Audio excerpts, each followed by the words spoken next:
లొట్టపీసు case లొట్టపీసు ముఖ్యమంత్రి Revanth Reddy. Formula ఈ race కేసుకు భయపడేది లేదు, జైలుకెళ్లడానికి కూడా సిద్ధమే అంటూ మాజీ మున్సిపల్ శాఖ మంత్రి బీఆర్ఎస్ వర్కింగ్ ప్రెసిడెంట్ కె తారక రామారావు పలుమార్లు మీడియా ముందు శివాలెత్తారు. అదే లొట్టపీసు కేసు కేటీఆర్ మెడకు చుట్టుకొని ముప్పు తిప్పలు పెట్టే అవకాశాలున్నాయని, ఇక తప్పించుకోలేరు అని న్యాయ నిపుణులు వ్యాఖ్యానిస్తున్నారు. కేటీఆర్ను ప్రాసిక్యూట్ చేసేందుకు రాష్ట్ర గవర్నర్ జిష్ణుదేవ్ వర్మ పచ్చజెండా ఊపడంతో ఉచ్చు బిగుస్తున్నట్లనని అంటున్నారు. విచారణలో ఆలస్యమైన అంతా చట్టబద్ధంగా జరుగుతోందని, తప్పించుకోవడం అసాధ్యమనే వాదనలు రాజకీయ వర్గాల్లో జరుగుతున్నాయి. గవర్నర్ అనుమతించడంతో ఛార్జిషీట్ దాఖలు చేసి విచారణ పేరుతో పిలిచి అరెస్టు చేయడమే తరువాయి అంటున్నారు. మొన్నటి వరకు ఈ ఫార్ములా రేస్తో హైదరాబాద్ బ్రాండ్ పెంచాను, 1,00,000 కోట్ల పెట్టుబడులొచ్చాయంటూ గొప్పలు చెప్పుకున్నారు కేటీఆర్. గవర్నర్ ప్రాసిక్యూషన్కు అనుమతించడంతో బీఆర్ఎస్ నాయకులు ఇప్పుడేమో రాజకీయ కక్ష సాధింపు చర్యలని గగ్గోలు పెడుతున్నారు. రాష్ట్రంలో బీఆర్ఎస్ను కట్టడి చేసేందుకు కాంగ్రెస్, బీజేపీ కలిసి పనిచేస్తున్నాయని ఆరోపిస్తున్నారు. కేటీఆర్పై అక్రమ కేసులు బనాయించి ఇబ్బంది పెట్టాలని చూస్తున్నారు అంటూ దుమ్మెత్తిపోస్తున్నారు. రాజకీయ కక్ష సాధింపు చర్యలకు పరాకాష్టిది, ప్రశ్నించే గొంతుల్ని నొక్కే ప్రయత్నమంటూ ఆక్రోశిస్తున్నారు. 2023 చివర్లో రాష్ట్రంలో అధికారంలోకి వచ్చిన కాంగ్రెస్ ప్రభుత్వం ఈ కార్ రేస్ నిర్వహణ, నిధుల దుర్వినియోగం, విదేశాలకు మళ్లింపుపై విచారణకు ఆదేశించింది. ఈ కేసు ఇప్పుడు తుది ఘట్టానికి చేరుకుంది. ప్రాసిక్యూషన్ కోసం గవర్నర్కు రాష్ట్ర ప్రభుత్వం లేఖ పంపిన తర్వాత 70 రోజులకు అనుమతి లభించింది.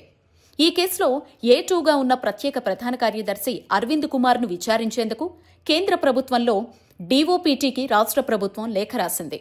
ఇంకా అనుమతి రాలేదు.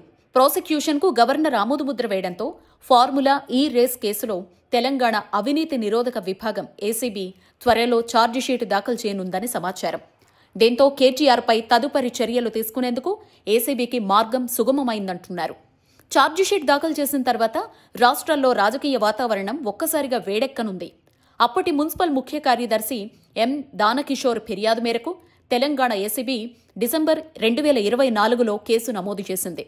FIRలో కేటీఆర్ను A1గా, అరవింద్ కుమార్ను A2గా, A3గా HMDA మాజీ చీఫ్ ఇంజనీర్ BLN రెడ్డి పేర్లను నమోదు చేశారు. విచారణలో భాగంగా కేటీఆర్ను 2 సార్లు, అరవింద్ కుమార్ను 3 సార్లు ACB విచారించింది. తెలంగాణ సచివాలయం ముందున్న NTR మార్గులో ఈ పోటీలు నిర్వహించారు. ఈ పోటీల కారణంగా ట్రాఫిక్ అస్తవ్యస్తంగా మారి వాహనదారులు, ప్రజలు నానా ఇబ్బందులు పడ్డారు. నగరం బయట నిర్వహించాల్సిన పోటీలు నగరం నడిబొడ్డున నిర్వహించడం ఏంటని పలువురు బహిరంగంగానే విమర్శించారు. రోజుల తరబడి ప్రజలు అవస్థలు పడ్డారు. సచివాలయం చుట్టూ 5-6 కిలోమీటర్ల రేడియస్లో ట్రాఫిక్ జామ్ ఏర్పడి వాహనదారులు గంటల తరబడి రోడ్లపై ఇక్కట్ల పాలయ్యారు. వాహనాల్ని నియంత్రించలేక ట్రాఫిక్ పోలీసులు అష్టకష్టాలు పడ్డారు. ఫార్ములా ఈ రేసు కేసు నిర్వహణ కోసం యునైటెడ్ కింగ్డమ్కు చెందిన ఫార్ములా ఈ operations, SNX Gen private limited సంస్థలతో తెలంగాణ మున్సిపల్ వ్యవహారాల శాఖ 2022 అక్టోబర్ 22వ తేదీన ఒప్పందాలు చేసుకుంది. కార్ రేస్ నిర్వహించేందుకు వీలుగా సచివాలయం ఎదుట NTR మార్గులో ప్రత్యేక ట్రాక్ ఏర్పాటు చేయాలి. ఈ ట్రాక్ నిర్మాణం కోసం HMDA 12 కోట్లు 2023 ఫిబ్రవరి నెలలో ఖర్చు చేసింది. రేసు నిర్వహణకయ్యే వ్యయాన్ని ఏస్ నెక్స్ట్ జెన్ భరించింది.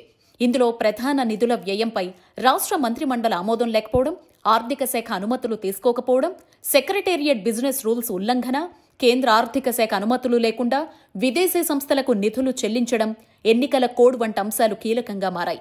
అప్పటి మంత్రి కేటీఆర్తో చేసిన వాట్సాప్ చాట్లను సీనియర్ IAS అధికారి అరవింద్ కుమార్ ACB అధికారులకు అందజేశారు అంటున్నారు. దీంతో కేటీఆర్ తప్పించుకోకుండా పీకల్లోతు కూరుకుపోయినట్లేనని చెబుతున్నారు. కేంద్రంలో బీజేపీ ప్రభుత్వం ప్రివెన్షన్ ఆఫ్ కరప్షన్ యాక్ట్ 1988కి 2018 సంవత్సరంలో అనేక సవరణలు చేసింది.